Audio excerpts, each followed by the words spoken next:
दोस्तों, legal and legal में एक बार फिर से आपका स्वागत है।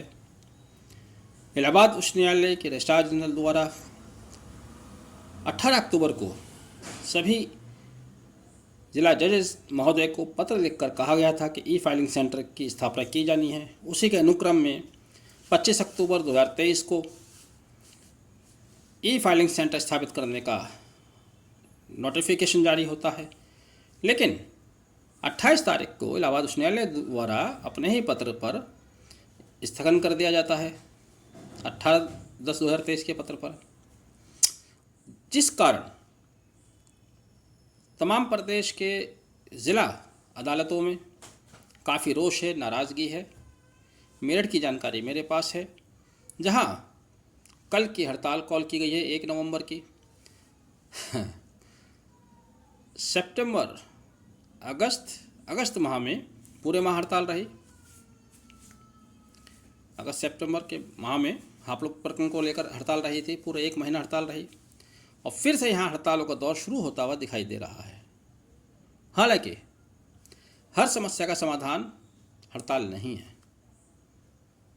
अधिवक्ताओं को, बार एसोसिएशन को हड़ताल करने का निर्णय बहुत गंभीरता से, बहुत सोच समझ कर लेना चाहिए। शोर के साथ नहीं बहना चाहिए।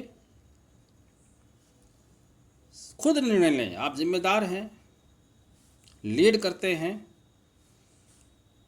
तो लीड अगर करते हैं तो आप ये भी देखिएगा कि जो 1 महीना हड़ताल रही, उससे जूनियर अधिवक्ताओं को, जूनियर से ऊपर वाले अधिवक्ताओं को भी कितना भारी नुकसान उठाना पड़ा, वादकारियों को भी नुकसान हुआ।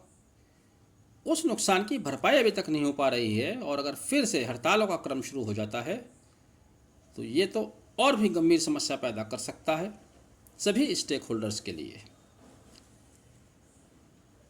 ई फाइलिंग सेंटर स्थापित करना माननीय उच्चतम न्यायालय की प्रायोरिटी में है। उन्होंने 6 अक्टूबर को Bombay high court, Allahabad high court को अच्छी खासी फटकार लगाई थी। सुप्रीम कोर्ट की ई सेवा समिति द्वारा भी इसके संबंध में संस्तुति की गई है। केंद्र सरकार द्वारा 7100 करोड़ रुपया इसके ऊपर खर्च किया गया है। तो ई फाइलिंग सेंटर तो स्थापित होकर रहेंगे। अब अगर इलाहाबाद उच्च न्यायालय द्वारा एक आदेश को, 18/10 के आदेश को स्थगित किया गया है, आप उस आदेश को मनवाना चाहते हैं तो वही कीजिए जो डॉक्टर लक्ष्मीकांत वाजपेयी जी ने किया। डॉक्टर लक्ष्मीकांत वाजपेयी ने 30 अक्टूबर 2023 को रजिस्ट्रार जनरल सुप्रीम कोर्ट को पत्र लिखा और माननीय चीफ जस्टिस DY चंद्रचूड़ का पूरा आदेश का हवाला दिया।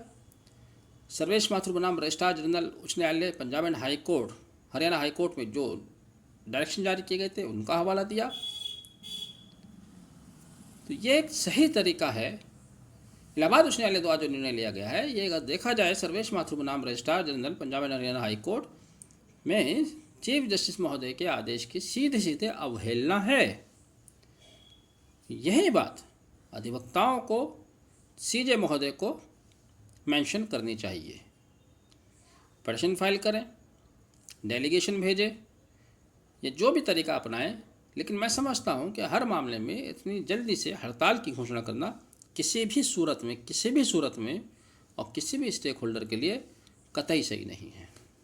आप मेरी बात से असहमत हो सकते हैं, लेकिन हापुड़ का उदाहरण भी आपके सामने है। और अब आगे कल से हड़ताल शुरू हो रही है, 1 दिन चला गया, 1 दिन और हड़ताल है कल, उसके बाद कितने दिन तक ये हड़ताल चलेगी अनिश्चित है, अभी कहा नहीं जा सकता है। आपने वीडियो आखिर तक देखा, thank you, have a nice day.